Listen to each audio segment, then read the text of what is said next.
네, 안녕하세요. 주식은 역시 기리기리세 기리십니다. 안녕하세요, 여러분들. 자, 오늘 다룰 내용이 조금 많아서 조금 빠르게 시작해보도록 하겠습니다. 같이 공부하시죠. 렛츠 기리. 자, 일단 이거부터 말씀드려야 될 것 같습니다. 요즘 들어 이제 저 기리세 영상에 광고가 포함되지 않겠습니까? 참고로 그 광고는 제가 정하는 게 아니라 그냥 유튜브가 알아서 정해주는 거다 보니 가끔은 좀 이상한 광고도 들어가기 마련인데요. 그런데 요즘 들어 뭔가가 사기 같다, 뭐 삼성전자 주식을 준다고 하는데 이게 뭐 진짜냐, 이러한 댓글이 달린 걸 확인할 수 있었습니다. 어쨌든 도대체 뭔 소리를 하는가 한번 봤더니, 자, 요즘 유튜브 광고를 보면은 뭐 땡땡 증권이라고 해가지고 자기들 증권에 가입하면은 삼성전자 주식을 준다, 이렇게 말하는 곳이 있다고 합니다. 그래서 저기릿이 직접 들어가서 확인을 해 봤는데, 일단 제일 처음 장면은 뭐 그럴듯해요. 위에 보면은 뭐 마이자산, 그 다음에 투자 정보, 트레이딩, 연금 절세, 어느 증권사에 가든 나와 있는 그걸 전부 다 떼온 걸 확인할 수 있습니다. 그런데 중요한 건 이겁니다. 바로 이런 뭐 주간 추천 종목, 추천 펀드 이런 것들을 누르면은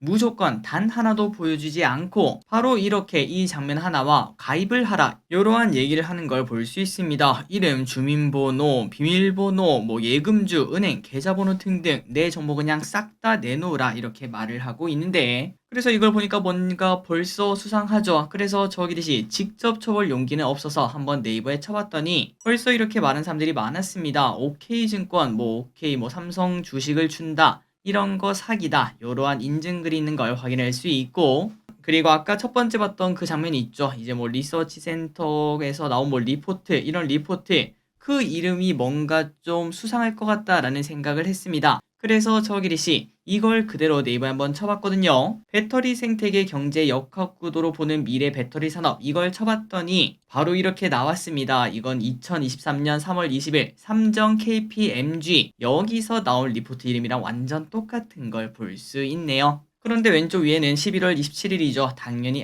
이거도 그냥 긁어왔구나 라는 걸 느낄 수 있고, 다음으로 오른쪽에는 이것도 마찬가지입니다. 2024년 전망 시리즈 5 홀드앤 바벨, 요걸 보면은 메리츠 증권인 것도 확인할 수 있고, 마지막으로 아래쪽에 있는 실적은 부진하나 24년 최대 실적 전망, 이거 같은 경우에는 BH 대신증권의 리포트 이름을 그대로 따온 걸 확인할 수 있습니다. 어쨌든 여기까지 보다시피 OK증권이라고 하더라고요. 뭐 그런 광고가 나온다면은 누가 봐도 당연히 수상하겠죠. 절대 이런데 속으시면 안 될 것 같네요. 자, 이제 내용으로 들어가도록 하겠습니다. 그리고 여러분들, 항상 뭐 공짜로 주는 거는 대부분 사기입니다. 물론 가끔 증권사에서 저런 이벤트 비슷한 걸 하긴 하는데, 하지만 이름 또 처음 들어본 그런 곳에 우리가 함부로 가입하면 안 되겠죠. 그리고 참고로 아까 봤던 그 영상 있죠. 무려 조회수가 20만 회가 넘었습니다. 그 중에 1%만 혹시나 해서 속았다면은 그것만 해도 2,000명 아니겠습니까? 그리고 그 2,000명 만약에 가입하면은 뭐 리딩방에 가입하라, 뭐 돈을 얼마 내라, 이런 식으로 권유를 한다고 하니까 절대 속지 마시기 바랍니다. 자, 말이 길었습니다. 바로 내용으로 들어가도록 하겠습니다. 일단 첫 번째, 공모주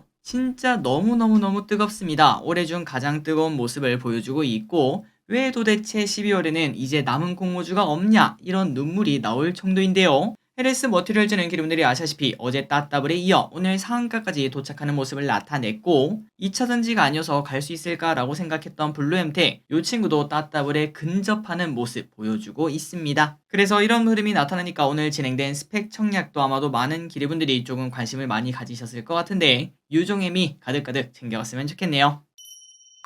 자, 그렇다면 당연히 봐야겠죠. 내일부터 진행하는 DS 단서, 우리가 청약을 할지 말지 한번 빠르게 보도록 하겠습니다. 일단 기관 경쟁률은 340대 1로, 아니 길이 500대 1이 넘어야 되잖아, 그러면 좀 낮은 거 아니야 라고도 볼 수 있지만, 그런데 이 친구는 시가총액이 좀 크죠. 시가총액이 보통 큰 친구들은 경쟁률이 상대적으로 낮아질 수밖에 없기 때문에 이 정도면 준수하다라고 말할 수 있고, 위쪽에서 확인할 수 있다시피 건수로 봐도 1843건, 평균 이상의 기관이 청약한 걸 확인할 수 있습니다. 그래서 결국 DS 단서 공모가가 원래 89,000원이 상단인데 10만원으로 확정을 지었고요. 대부분의 기관 또 10만원 이상을 써낸 걸 체크할 수 있네요. 또한 의무 확약도 나쁘지 않습니다. 요즘 같은 시국에 의무 확약 넣기가 쉽지 않은데 8.5%나 있는 거 당연히 긍정적이라고 말할 수 있습니다. 자, 그렇다면 DS 단석 청약을 해야 되는가 말아야 되는가? 일단 먼저 말씀드릴 거는 무조건 청약하셔야 되고요. 여러분들이 아마 느끼실 거라고 생각합니다. 공모가가 이렇게 비싸다는 거는 공모 주식 수가 많이 적다는 의미고 우리가 받기가 많이 어렵다는 거예요. 오른쪽에 보시면 KB가 99,000, NH가 53,000으로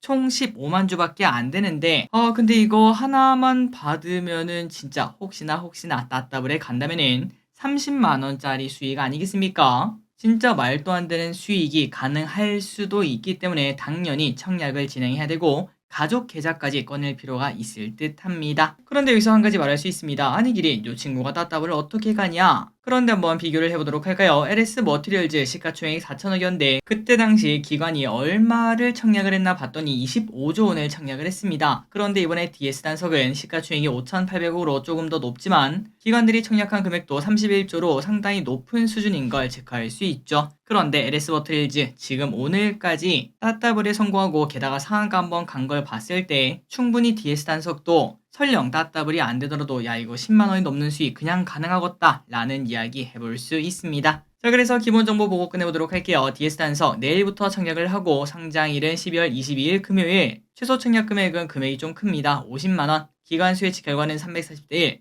1,800건의 청약이 나왔고 의무 확약은 8%가 나왔습니다. 균등 매장 물량은 많지 않습니다. 15만 주밖에 안 돼서 이거는 진짜 운이라고 볼 수 있겠죠. 까딱하다가 뭐 0.2개, 0.1개 이런 경쟁률까지도 나타날 수 있는데 그럼에도 어차피 청약 실패하면은 수수료도 안 받는 거 공짜 아니겠습니까? 당연히 청약을 해야 된다고 말할 수 있겠네요. 그리고 계좌가 아직까지 없다면 KB랑 NH 원하시는 거 만드시면 될 것 같고 공모 유통물량 예정치는 24%, 예상 시총은 5,800억이 있다는 거 참고하시면 될 것 같습니다. DS 단석, 저 기릿은 온 가족 다 청약하도록 할게요. 다음입니다. CPI는 어땠나요? CPI는 어제 발표했는데 전문가 예상치에 부합하는 모습 보여줬습니다. 작년 대비 3.1% 상승했고 지난달 3.2%보다는 소폭 둔화하는 모습 보여줬다고 하네요. 그래서 이런 모습을 나타내자 증시는 뜨겁지도 차갑지도 않게 그냥 슬금슬금 올라가는 모습을 보여줬고 아마도 물가가 적당히 잡히는 모습을 나타내니까 혹시 오늘 저녁 파월이 조금 비둘기 한번 보여주는 거 아니냐 라는 기대감이 나온다고 합니다.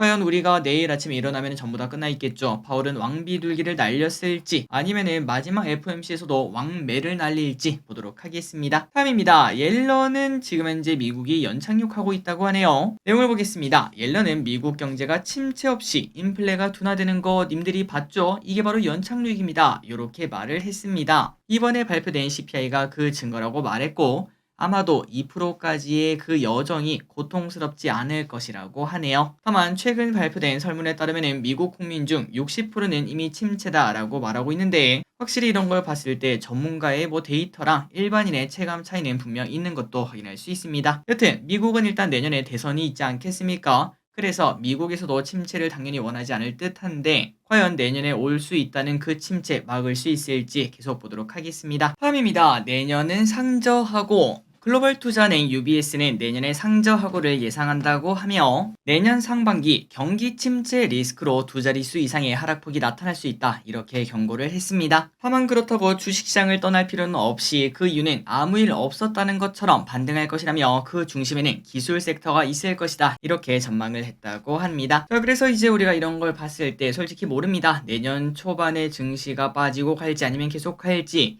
하지만 우리가 이때까지 주식 투자하다 보면은 결국은 어떠한 이유라도 갖다 붙여서 많이 오르면은 또 떨어뜨리는 게 주식 아니겠습니까? 다만 중요한 거는 우리가 그 고점이 언젠지 그리고 그 시기가 언젠지 정확하게 맞출 능력은 없기 때문에 그냥 지금부터는 증시가 조금씩 오를수록 그런 거 있잖아요. 1% 오를 때마다 1%씩 정리하는 그런 전략을 사용해 보는 것도 나쁘지 않을 듯 하네요. 다음입니다. 이번 달 상한가 기업들 한번 보도록 하겠습니다. 이번 달에만 상한가가 무려 52개나 나왔다고 하는데요. 그런데 그 중에 절반이 정치 테마 우선주였던 걸 확인할 수 있습니다. 그만큼 정치 관련주를 좋아하신다면 정말 행복했다라고도 말을 해볼 수 있겠지만 하지만 그 외의 기류분들에게는 매우 혼란스러운 장이었다고도 말할 수 있겠죠. 그렇다면 누가 많이 올랐나? 대표적으로 대상홀딩스 우, 태양금속 우, 남선알미 우 등이 급등을 했고, 그러나 기름들 이거는 잊으면 안 됩니다. 항상 모든 건 선반영이라는 거, 더 이상의 정치 관련주는 분명 리스크가 있다는 거 잊지 마시기 바랍니다.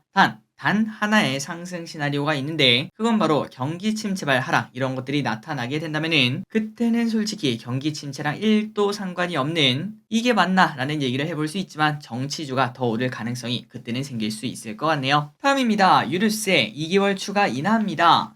최근 들어 유가가 좀 낮아지는 모습을 나타내긴 했지만 그래도 변동성을 대비해 유류세 인하를 내년 2월까지 연장한다고 합니다. 우리 입장에서는 당연히 땡큐겠죠. 하지만 일각에서는 아니 총선용 아니냐 이렇게 말을 하고 있긴 한데 일단 뭐 지금까지는 뭐 그럴 수 있다고 치고 만약 내년 2월에 유가가 지금보다 낮은데도 불구하고 한 번 더 연장하면은 그때는 진짜 총선용이었다라는 얘기도 해볼 수 있겠죠. 어쨌든 기름값 부담을 조금 덜었습니다.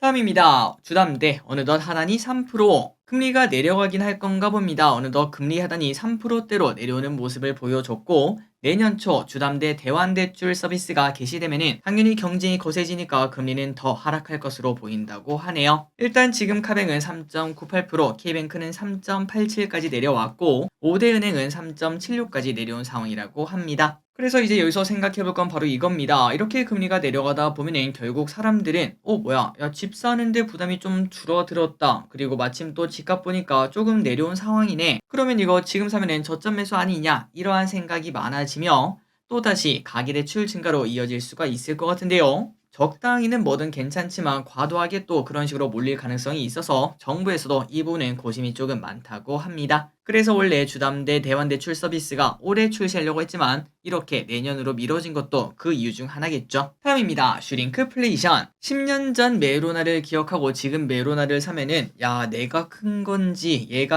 작아진 건지 정말 모를 정도로 크기 차이가 심한데요. 이러한 현상을 바로 슈링크플레이션이라고 한다는 거 우리가 많이 공부를 했었습니다. 가격은 그대로 두고 용량을 줄이는 걸 말하는데 그런데 이 슈링크플레이션 무려 올해 37개나 있었다고 합니다. 허니버터 아몬드로 유명한 바프를 포함한 견과류에서 16개 제품, CJ 제일제당의 비엔나, 그리고 서울우유협동조합의 체다치즈 등 상품의 용량이 7%에서 12%까지 줄어든 것도 확인할 수 있었다고 합니다. 그래서 앞으로 정부에서는 포장지의 용량을 만약에 변경하게 될 거면은 그 사실을 표시하도록 하는 그러한 제도 개선을 내년에 추진한다고 하니까 이 부분은 우리에게 좀 좋은 것 같아요. 그리고 이런 식으로 표시를 하게 되면은 결국은 사람들이 또 안 찾지 않겠습니까? 어떻게 보면 꼼수라고 말할 수 있는 슈링크플레이션이 조금은 없어지는 결과가 나올 듯 합니다. 다음입니다. 포스코 DX. 코스피 갑니다. 자, 포스코 DX는 약 8조 원의 시총으로 코스닥 5위권에 머무르고 있는데 코스피로 이전 상장을 추진한다는 소식이 나오며 오늘 주가가 조금 오르고 있습니다. 한국거래소가 상장 예비심사 결과 적격하다라는 소식이 나왔고 향후 이사회 결의 등을 통해 코스피 상장 일정을 정할 예정이라고 하네요. 그런데 똑같은 종목인데 코스피로 이동하면 도대체 뭐가 다릅니까? 라고 질문할 수 있는데 일단 코스피로 넘어가면 뭔가 신뢰도가 조금 생기지 않겠습니까?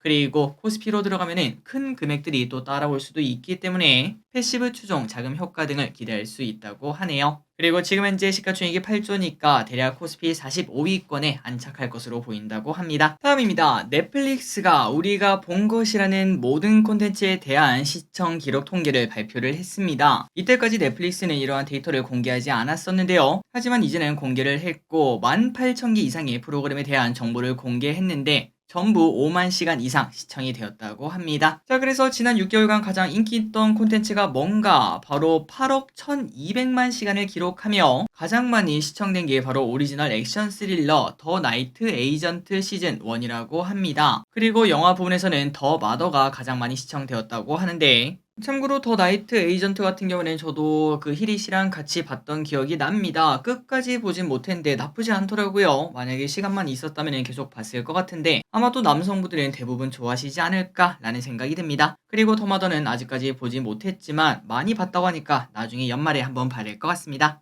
다음입니다. 넷플릭스. 그런데 구독료가 사실상 인상이 되었다고 합니다. 도대체 사실상 인상이 뭐냐 하고 봤더니 넷플릭스에 새로 가입하거나 이제부터 변경하는 사람은 앞으로 베이징 멤버십 9,500원 요금제를 사용할 수 없다고 하네요. 참고로 베이징 멤버십은 9,500원 요금제로 저화질로 시청하며 인원수가 한 명인 기본 요금제인데 광고 없이 시청할 수 있는 가장 저렴한 요금제였다고 합니다. 다만 지금 사용하는 사람들은 어떻게 됩니까? 그거는 그대로 유지가 된다고 합니다. 하지만 나중에 해지를 하거나 변경을 하면은 그때부터는 사용할 수 없다고 하네요. 다음입니다. 셀트리온 어느덧 18만원. 셀트리온이 한 달 전쯤 합병 투표를 진행했었는데요. 당시 매수 청구권 금액이 셀트리온이 약 15만원, 헬스케어가 약 6.7만원이었는데 그런데 벌써 셀트리온 18만원을 넘겼습니다. 그때 매수 청구권 썼으면 아주 완전 후회할 뻔했죠. 그리고 이렇게 좋은 이유가 뭔가 일단 합병에 대한 기대감 분명히 있을 거고요. 그리고 최근 들어 셀트리온 헬스케어의 전이성 직결 장암 및 유방암 치료제 베그젤마가 미국 처방약 급여 관리업체 처방집에서 선호 의약품에 등재되었다 이러한 이야기가 나왔기 때문에 그렇습니다. 이미 유플라이마도 이름이 올라간 상황인데 베그젤마도 올라가다 보니까 야 이거 미국에서 조금 점유율 좀 높여지는 거 아니니? 라는 기대감 나왔다는 거겠죠. 한편 합병도 곧 이뤄질 예정입니다.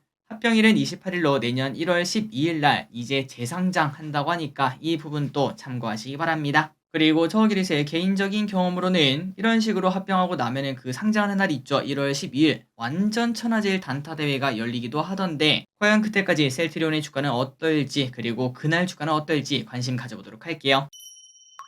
다음입니다. 다이소. 자, 다이소 하면은 뭔가 일본 거 같다라고 생각하시는 분들 아직도 계실 거라고 생각하는데요. 하지만 실제로 일단 지금까지도 최대 주주는 한국 거였고 물론 2대 주주가 일본 다이소 상교가 있긴 했었습니다. 그런데 이제는 진짜로 다이소의 최대 주주인 우리나라 아성 HMP가 2대 주주인 일본 다이소 상교의 지분을 전량 사들이며 진짜 한국 기업으로 거듭났다고 합니다. 그런데 일본 다이소 그거를 이제 모든 걸 사왔으면은 그 이름 바꿔야 되는 거 아니냐? 다이소 쓰면 안 되는 거 아니야? 라는 생각을 해볼 수 있는데 하지만 아성 다이소는 국내 다이소 상품권을 이미 가지고 있어 사명 변경할 필요가 없고 참고로 이것도 놀라운 소식입니다. 다이소 제품 중에 절반이 한국에서 생산하는 제품이었던 거 알고 계신가요? 일본에서 만드는 것도 아니고 중국에서도 만드는 것도 아니고 한국산이 가장 많다고 합니다. 지금 말씀드린 거는 저도 오늘 알았는데 이거 들으니까 뭔가 이상한 배신감이 들죠.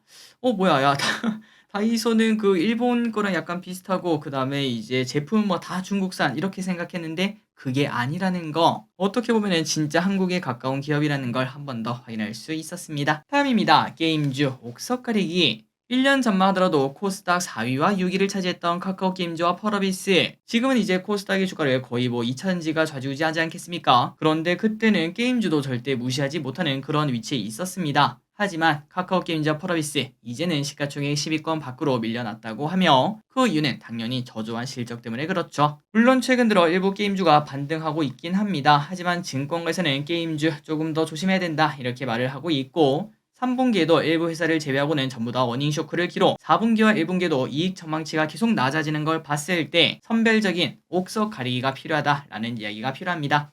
자 그렇다면 우리가 어떤 기업을 먼저 봐야 될까요? 일단 다른 기업들은 다 제껴놓고 크래프톤, 그 다음에 W게임즈 이 친구들은 신작 출시로 성장 동력을 확보했다 이런 얘기가 있다고 하니까 이 두 개를 일단 먼저 공부해 보시고 다른 기업들은 조금 더 보수적으로 공부할 필요가 있을 듯 합니다. 게다가 우리가 어제 공부했었죠. NC소프트 뭐 내년이 거의 최악이다 이런 얘기까지 나오고 있는데 꼼꼼하게 공부할 필요가 있겠네요. 다음입니다. 위믹스 빗썸에도 재상장. 작년 말에 여러 거래소에서 쫓겨난 위믹스 그러나 벌써 5대 거래소 중 코빗 빗썸이 최근 거래를 재개하며 전부 다 부활했고 이제 남은 곳은 업비트밖에 남지 않았다고 합니다.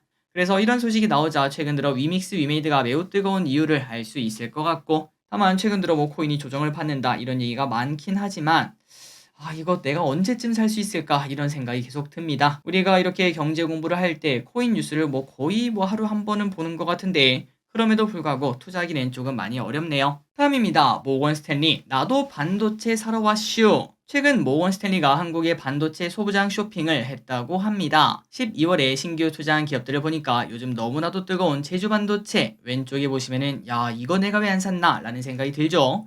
그리고 에로티베큐움 텔레칩스를 5% 내외 보유 공시를 했다고 합니다. 자, 제주반도체는 팹리스 업체입니다. 요즘 온디바이스 관련주로 매우 각광을 받고 있고 그리고 에로티베큐움은 반도체용 건식 진공 펌프 판매 기업이며 마지막으로 텔레칩스는 차량용 AP, MCU를 설계하는 팹리스 업체라고 하죠. 이런 부분 때문에 보통 자율주행 관련주로 들어가는데 개인적으로 우리가 지난번에 공부하지 않았겠습니까? 내년에 가장 각광받을 섹터 중 하나는 분명 자율주행이 얼마나 올라갈지 모르겠지만 조금은 각광받을 가능성이 분명히 있다고 생각합니다. 그런 관점에서 텔레치스도 기르분들이 한번 공부해보시면 좋겠네요. 어쨌든 2024는 반도체가 될 수 있을지 올해 우리가 열심히 공부했으니까 열매도 잘 먹어보도록 하겠습니다. 마지막 소식을 보도록 하겠습니다. 오늘 장에서는 삼성전자가 CXL 관련 상표를 무더기 출원했다, 이러한 이야기에 관련주가 급등했는데요. 참고로 CXL이 뭔가 HBM을 잇는 차세대 메모리 기술이라고 합니다. 고용량 CXL D램을 적용하면 메인 D램과 더불어 서버 한 대당 메모리 용량을 8배에서 10배까지 늘릴 수 있어 대용량 데이터를 빠르게 소화할 수 있다고 하네요. 그래서 이러한 소식이 나오자 네오셈, 코리아 서키트, 파두 등등이 오늘 좋은 흐름을 나타냈습니다. 앞으로 온디바이스와 함께 이 친구들도 올라갈지 보도록 할게요.